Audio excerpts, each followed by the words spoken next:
one of the most damaging things that could then happen, convince the general public as well that we were somehow involved. I got nightmares in my head, I fear thoughts build up until I can't hear. My mind fills up into a creature, and it haunts me somewhere much deeper. I got nightmares in my head, I fear the thoughts build up until. Hello and welcome to True Crime Rocket Science, the most authentic voice in true crime. Well, I hope you're having a good weekend. If we go back to January 2009, how many years ago is that now? 14 years ago almost. The McCanns launched a legal campaign against Detective Amaral, specifically regarding comments made in his book, The Truth of the Lie. And so what we want to know is what comments, what were they so upset about? And so 13 years later, the highest court in Europe found against the McCanns and upheld the detectives' right to free speech. Again, what is it all about? What is this narrative that got the McCanns so riled up? Well, an excerpt from the Supreme Court ruling. Now, this is slightly different to the ECHR. This was from 31st January 2017.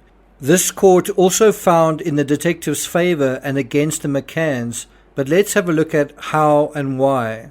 Before we get to that, if you haven't subscribed to the channel, please do. Bear in mind, this is the third of 3 episodes in this sort of mini-series, Amaral versus the McCanns. I will be following up this analysis with a look at the whole refrigerator narrative, so look out for that. If you're enjoying this analysis, please like, share, leave a comment. You can also read some of my books written on this case. I'll put a link in the description. You can also hit the thanks button, and let's get started.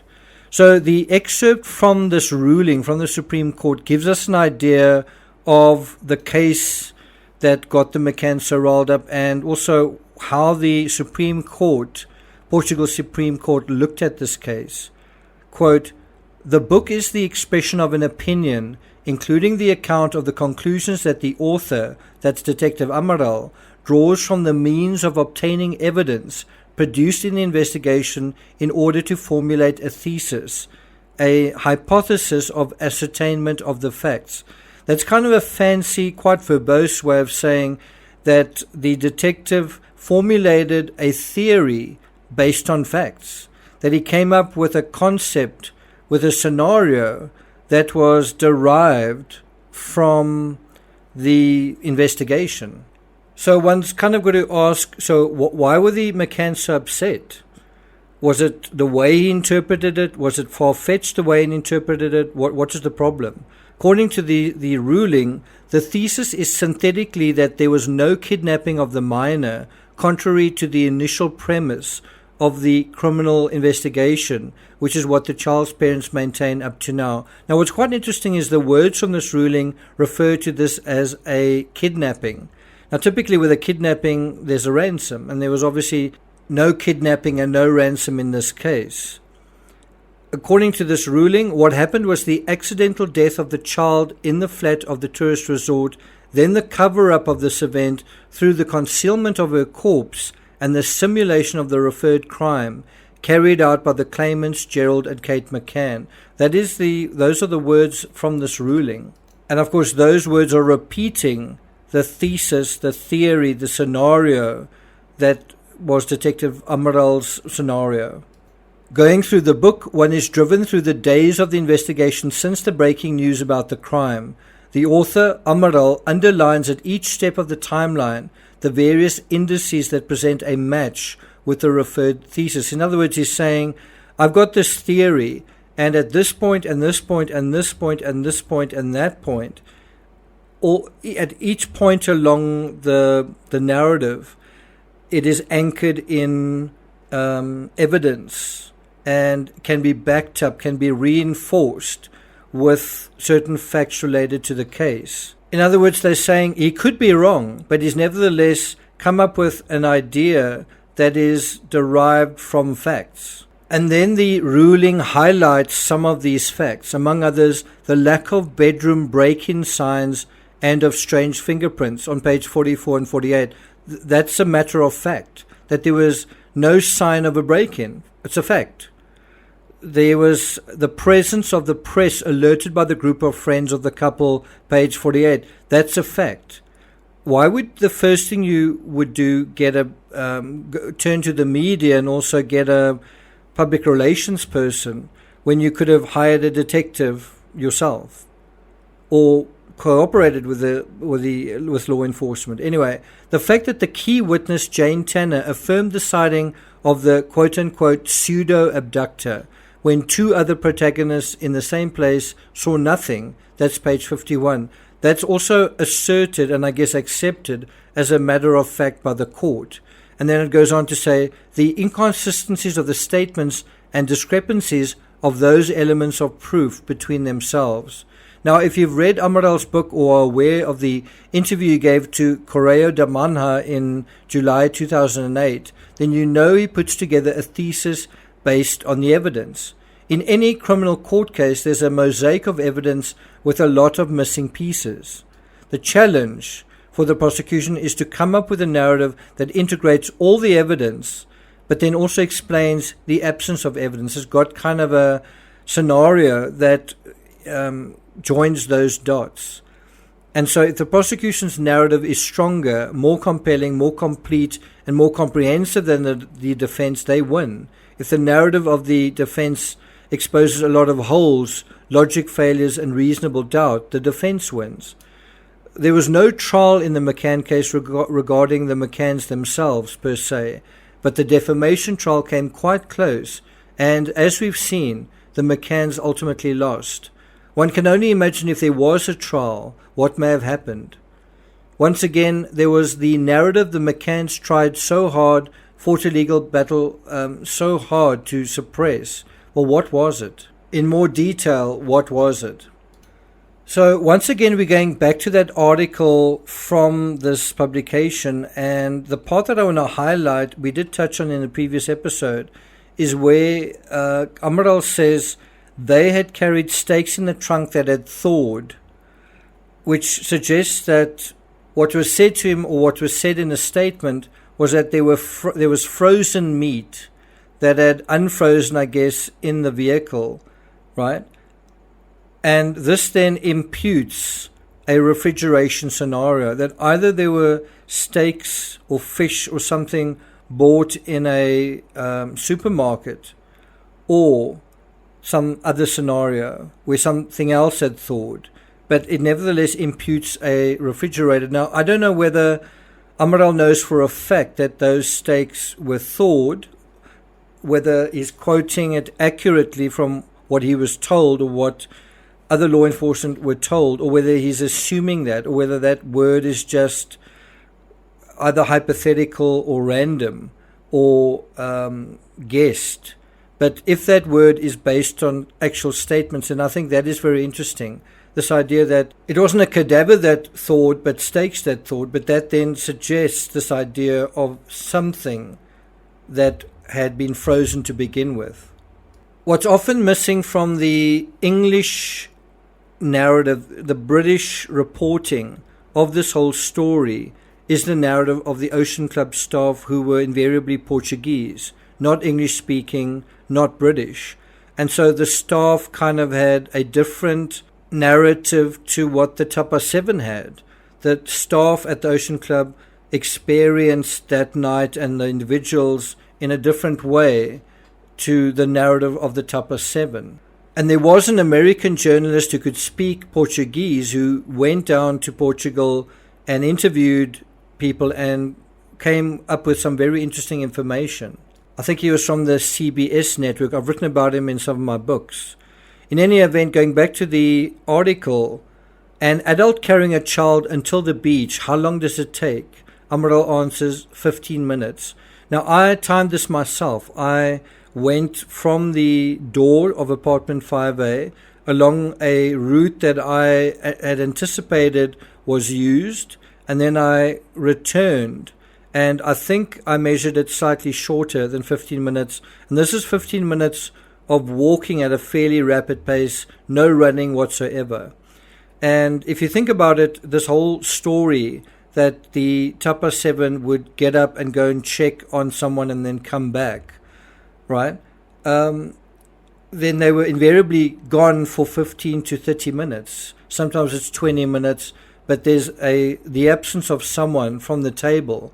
Now, if you think about the inconvenience of having to get up during dinner and check on your child and someone else checking on their child, when you could just take your child to a creche and you don't have to get up at all, then it doesn't really make any sense that intelligent doctors would be doing something so stupid. But what is interesting is this idea of musical chairs. Someone gets up, apparently goes away. Well, oh, we are going to check on the child. Well, it's also possible in this short period when someone's not visible, someone's not present, that they may be doing something else. I'm not saying that that has happened. I'm saying this is Amaral's theory. Then the next question he's asked is, how was it possible for the apartment to be rented out after the crime? He responds, the apartment was immediately fully contaminated by the parents' action before the police arrived. A complete fair was built there, and at a certain point, dogs were demanded to come inside the house. Now, I don't really think that that is a very adequate or even completely honest response to that. It wasn't really appropriate that the apartment be released as soon as it was. And it certainly suited the McCanns that did happen.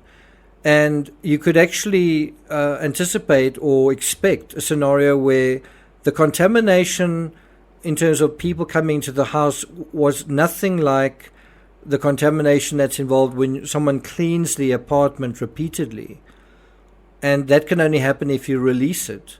I think the more honest answer to that is that it was a mistake to have released the apartment, and also that they could have checked that apartment more carefully and more closely. I think they were too quick to rule it out or to write it off as contaminated and thus useless when we saw a couple of months later the dogs came in there and found a heck of a lot of evidence. Anyway, the next question. You admitted the possibility that the children had been given sedatives. Now, what I find very interesting is the behavior of the twins and the sense one gets that they were sedated.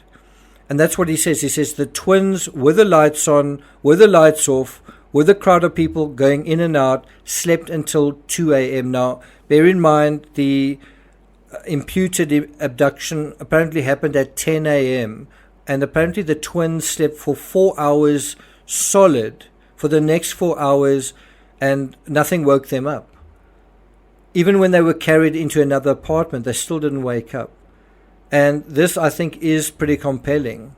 It does make you think, well, that is quite strange behavior for very young children in a situation like this. He says, even then they continue to sleep. That sleep is not normal. Now, that is to some extent a matter of conjecture. I think one way to establish that as a matter of fact would have been to take blood samples and to test for sedatives. Anyway, the article goes on to say, but the judiciara did nothing. Amaral, once again, we were inhibited, meaning we were controlled, we were held back. We thought about asking the parents to test their hair in order to understand whether there were sedatives, meaning to test the hair of the children. But as soon as it was found out, it would be said that we were suspecting the parents, and it was being avoided at all costs that it became public that those suspicions existed. So in other words, what you actually had here was a situation where some of Portuguese law enforcement did suspect the parents, and they were trying to keep that secret because of the huge media shitstorm that was already putting so much pressure on them. And they were trying to kind of conduct a secret investigation while conducting an investigation, basically doing whatever the parents said they should do. Look into this, look into that. And sort of privately, they were trying to conduct another investigation, seeing how much evidence they could compile, get together. Next question. How is there room for speculation about the DNA tests?